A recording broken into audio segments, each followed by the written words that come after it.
안녕하십니까. 오늘은 여러분께 상위 등급 심사 하나를 소개하려고 합니다. 이는 뇌의 악성 신생물, 그러니까 중추신경 장애입니다. 그래서 뇌의 악성 신생물 중추신경 장애에 대한 상위 등급 심사에 대한 내용을 여러분께 하나 소개하겠습니다. 신청 구분은 물론 이제 군 생활하다가 공상 군경 이제 상의를 입어서 공상 군경을 받은 사람입니다. 근데 신체 검사를 요건 상위처는 뇌의 악성 신생물 중추신경 장애 이렇게 되어 있습니다.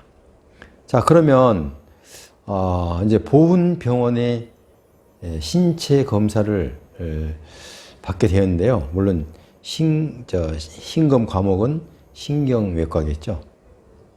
그래서 상위 정도에 따라 보훈병원 신검 의사의 소견을 보면 뇌의 악성 신생물로 인한 뇌 기능 장애 이렇게 나왔습니다. 그러니까 또 문진표를 보면 MRI상 다발성 상위 세포증, 다발성 상위 세포종, 그 다음에 뇌종양 말기 의심됨, 사지 부전 마비. 정말 이건 엄청난 상위죠.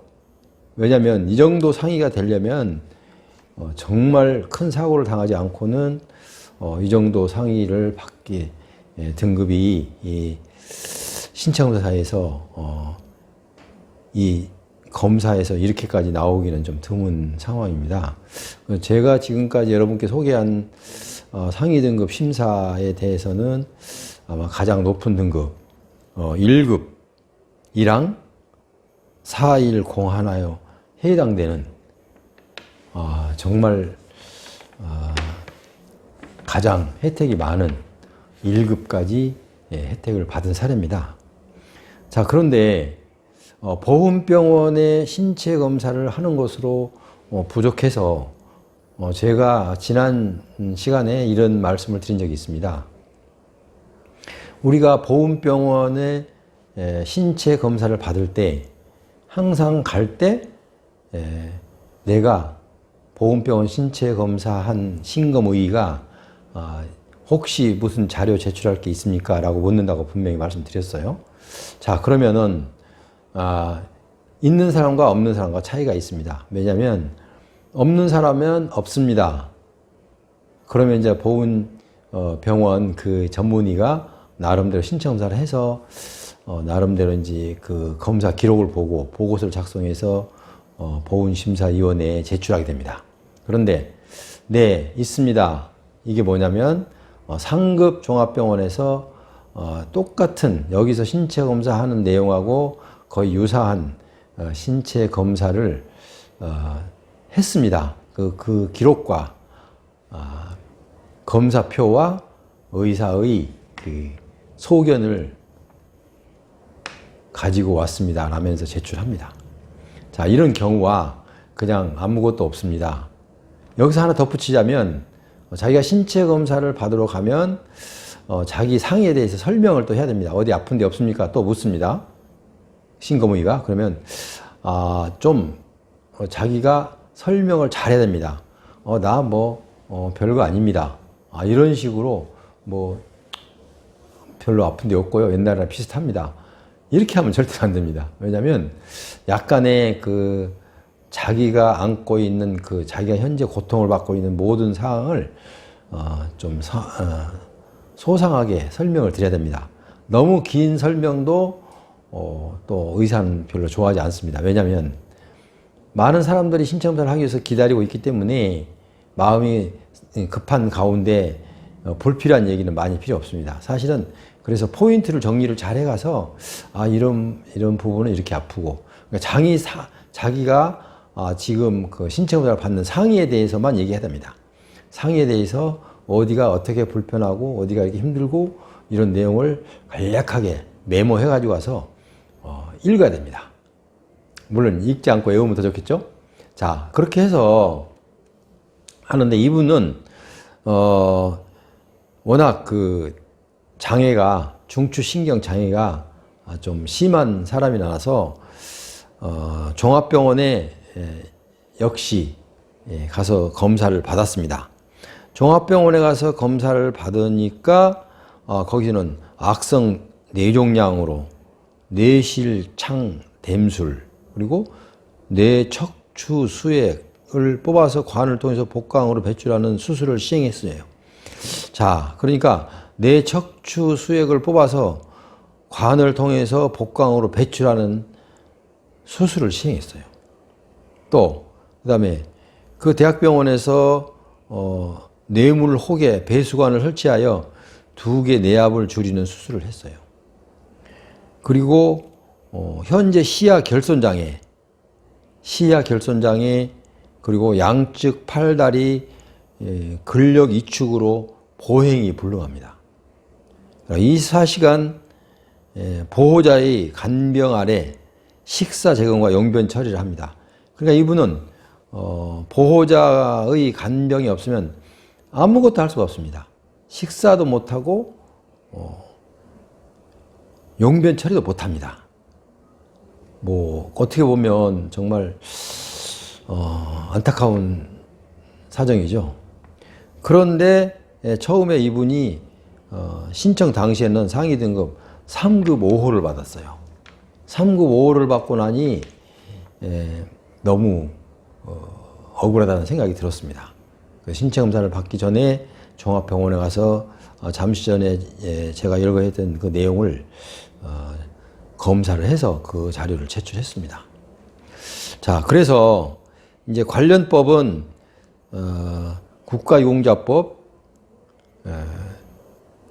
제6조 3항에서 신체검사 6조 4항 상위 등급 구분 이 법규의 규정에 따라서 국가유공자 예우 지원에 관한 법률 시행령 14조 상위 등급 구분표 제 3항의 별표 3 그 내용에 따라서 등급을 결정하게 됐습니다.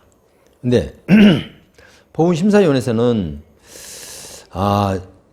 보훈병원의 신체검사의가 신체검사를 한 기록을 보고 신검의가 자기 소견서를 작성해서 같이 보냅니다.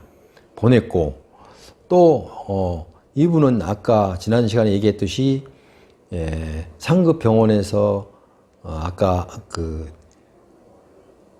기록 그러니까 수술과 또 기록 모든 검사 기록을 준비해서 일단 나중에 보훈심사위원회로 제출합니다.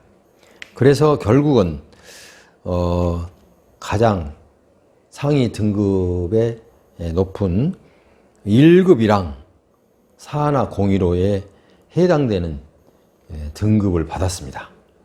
자, 그러면 이분이 이렇게 1급 1항 41015회에 대한 상위 등급을 받을 때는 정말 인간적으로 봐서는 상당히 안타깝고 정말 서글픈 일이 아닐 수가 없습니다. 왜냐하면 국가의 국방 의무를 감당하다가 이렇게 다쳤습니다. 그렇기 때문에 국가에서는 이분의 생활 전체를 뺏어간 거죠. 자, 젊을 때 군 생활하면서 다쳤던 상황입니다. 그러면 젊음을 한평생을 이렇게 식물인간으로 살아가야 했던 것입니다. 그래서 이분은 1급 1항 정말 급으로 보면 대단한 거죠. 아무나 받을 수 없는 그 대신 그만큼 자기의 그 희생 정말 원치 않게도 이렇게 엄청난 그 상의를 입어서 1급을 받았습니다. 이 소식을 전하면서도 저도 마음이 좀 울적해집니다. 왜냐하면 상위 등급 1급이 중요한 것이 아니라 젊은 한평생을 이렇게 정말 간병이 없이는 어떻게 하지 못하면 살아가는, 먹지도 용변도 스스로 처리 못하는 안타까운 삶을 평생을 살아오다가 이제 1급을 받았습니다. 그래도 국가에서는 나름대로 최선을 다해서 국가 예산과 이분의 그 노고와 모든 것을 참작해서 1급이랑까지 결정을 해 주셔서 너무 감사하는 마음은 그 가족들도 갖고 있습니다. 그러나 한편으로는 안타깝고 눈물겨운 일평생을 살아간 그분을 볼 때 정말 마음이 석연하지 않을 수가 없었습니다.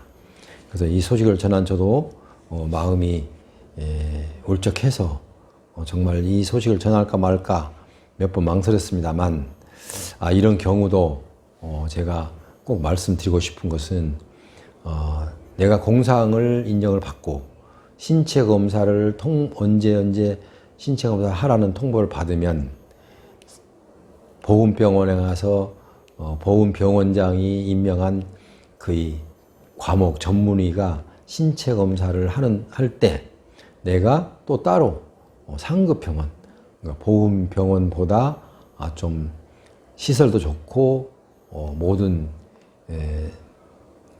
전체적으로 좀 우수한 기관에서 명확하게 받은 기록, 수술이나 아니면 검사 기록을 갖고 또 검사한 의사의 소견을 받아서 함께 제출할 때 정말 국가를 위해서 희생한 그 걸맞는 대가를 국가로부터 예우를 받고 살아가는 이런 길을 택하려면 나름대로 최선을 다하고 또 알아야 또 이런 등급도 받을 수 있다는 사실을 여러분께 알려드립니다. 그래서 비단 1급이 아니라 7급에서 6급, 5급, 4급, 3급 다 내가 어떤 등급에 속한다 하더라도 내가 현재 등급이 많이 상당히 억울하다라고 생각하면 다시 말하면